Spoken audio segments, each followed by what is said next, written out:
De retour à la maison, Maria dans le miroir interrogea Alan. « Pourquoi as-tu fait cela ?» Mais Alan répondit froidement. « N'est-ce pas exactement ce que tu voulais ?» Maria était submergée de regrets. Elle voulait inverser l'échange à nouveau. Mais peu importe combien elle frappa la vitre, Alan ne lui prêtait plus aucune attention. Ayant goûté au plaisir de la vengeance, Alan devint encore plus audacieux. Le jour des funérailles de Lily, il feignit d'être fragile pour s'approcher de Sean, le petit ami de Lily, et réussit à gagner sa confiance. Ils ne se quittaient plus, leur relation évolua très vite. Ce jour-là, ils avaient à nouveau fui l'école pour un rendez-vous lorsqu'ils reçurent inopinément un appel de la police. Les policiers expliquèrent qu'il y avait des zones d'ombre dans l'affaire de Lily et qu'ils devaient revenir immédiatement pour être interrogés. Sean accepta volontiers, mais Alan se montra très réticent. Gotta help them out, but still fluly. She's dead, Sean. You don't still care about her, do you?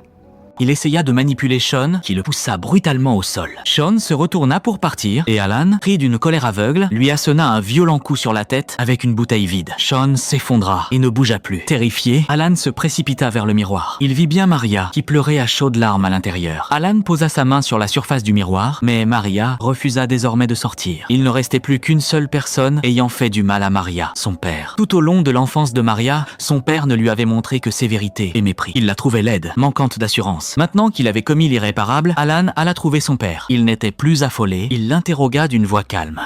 Would you love me if I wasn't beautiful? If I was deformed? What? Why would you say that? Would you?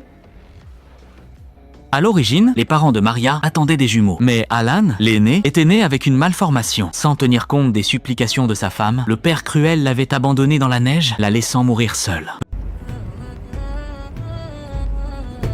Être que dès ce moment-là, la rancœur d'Alan s'était nichée dans le corps de sa sœur Maria. Quant à Maria, qui avait survécu, son père la considéra toujours comme un produit imparfait, défectueux. Cette fille privée d'amour paternel depuis toujours sombra alors complètement dans la folie. Elle finit par tuer son propre père de ses mains.